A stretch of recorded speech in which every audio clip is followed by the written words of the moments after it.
Tara, let's have a look at what's coming up in round 11 in both divisions. Things are becoming that much more important now here in the latter stages of the home and away season. Only 4 games left. Neither of the top 5s are locked in. So most of these games right now, potential 8-pointers, could be knockout games for some clubs. Some of these games are massive now. So we've got a big month coming up of EDFL Women's. Let's have a look at what we have got. Firstly, in Premier, 1 game on Friday night, which you will be playing in. You're going to Shark Park. We are. To take on Hillside. We've never actually played there because we've played Hillside at home twice in the last 2 years, so it'll be something different heading down there.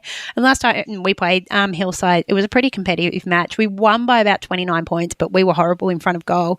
Not for the first time this season. That's been one of our issues. So, look, we'll be looking to get a good win and cement that spot in the top 3. Looking at it now, being with the top 5, third spot gets you a second chance, which is massive come finals time. Looking for your 3rd win in a row are the Sunbury Kangaroos. Obviously, you automatically tip the Sunbury Kangaroos every single week. I will stick with the Kangaroos as well. Let's go to Saturday. 2 games, old traditional rivals in men's EDFL footy. Now they're facing off in women's footy. Strathmore take on Aberfeldy at Boeing Reserve on Saturday around lunchtime.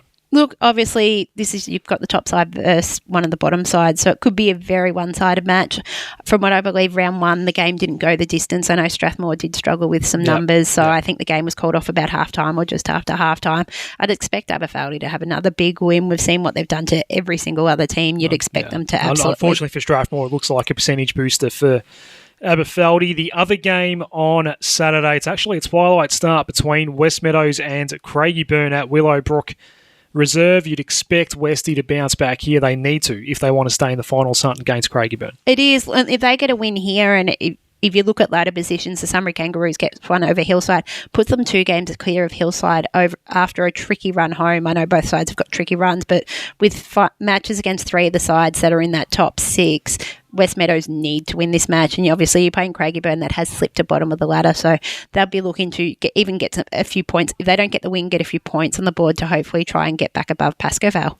Now, we had a rare Sunday off for women's last week, but we do have Sunday footy this weekend in EDFL Women's. Rayburn Reserve, 2:20 p.m. Pascoe Vale take on Keilor, the 2 first premiers of our women's competitions. Keilor could well be on track to have another crack at it this year. We know Paco won't be.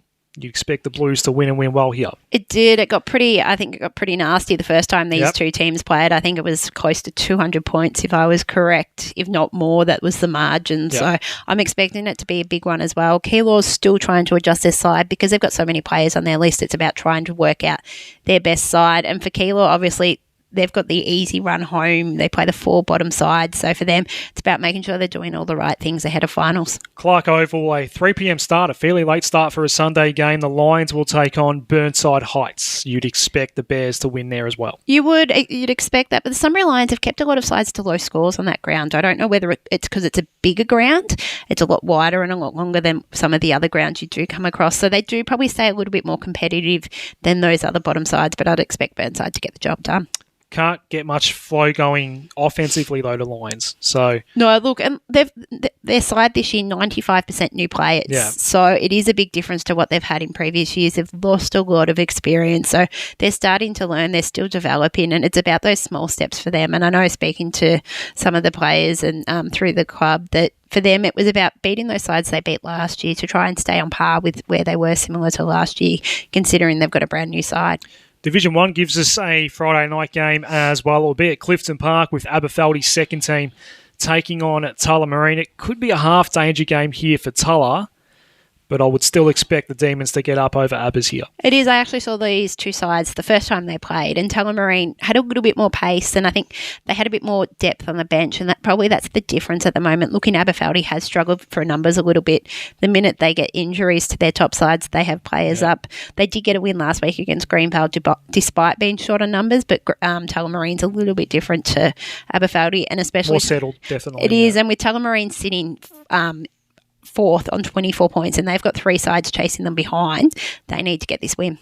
Can Roxbury Park record back-to-back wins by getting the job done over Avondale Heights at Lakeside Drive on Saturday morning? You'd expect them to. Roxbury Park's shown some massive improvement. Besides that forfeit when they didn't get a game up, which was a little bit of a shock, they've been pretty consistent this year, and I'd expect them to get the win.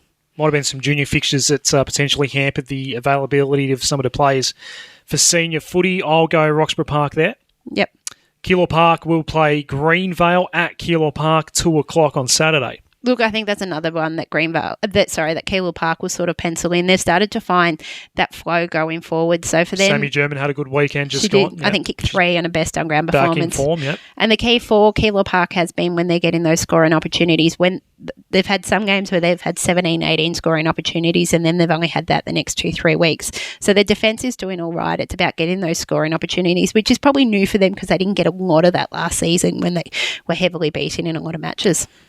Game of the round is on Sunday. It's a top-of-the-table clash. Essendon Duda Stars are taking on Moonee Valley. Buckley Park's at a ground that's across from Nipper Jordan Oval, or Top Oval, in the Essendon Duda Stars facility. I'm feeling good about my tip here, Tara. I'm actually going to Strathmore Community Bank Essendon Duda Stars to get the win here. I was going to say the same thing. Moonee Valley. I was going to say the same thing as well. You want to Strathmore Community Bank him as well? Exactly, yeah. We're both banking the Stars. Look, and it'll be interesting because these two sides, we probably didn't get a clear indication round one when they played because it was, I think, a forfeit or the game got called off at half time. So be good indication to see where these two sides are. That was back in round one. Yeah, back in round one. So a lot's happened since then. They've both shown they can beat anyone, but you've got Moonee Valley coming off a loss. They could quite easily have 2 losses in a row if things go the way they have been the last couple of weeks. Two of the best players in the comp going head-to-head in Georgia Marsland for Moonee Valley and Alicia Hobbs for Essendon Duda Stars. Looking forward to that one. Then we have the Battle of the Lions at Monk Oval. It's going to be Marby taking on Coburg Districts also on Sunday afternoon. Districts still looking for their first win, but Maribyrnong Park will be feeling rather confident after beating Moonee Valley last week. I think that would be a massive confidence booster for Marby Park. I think they're going to continue on. Look, the one thing you say about Coburg Districts, haven't got a win, but they're so positive. Every time you see on their social media, it's about getting out on the ground, all the small achievements, and from everything you see in there, they're really positive about how this season's gone, even though they're not necessarily getting the results. But I think Marby Park will, again, be too strong. Thank you, Tara. Good luck at Hillside on the weekend. Thank you.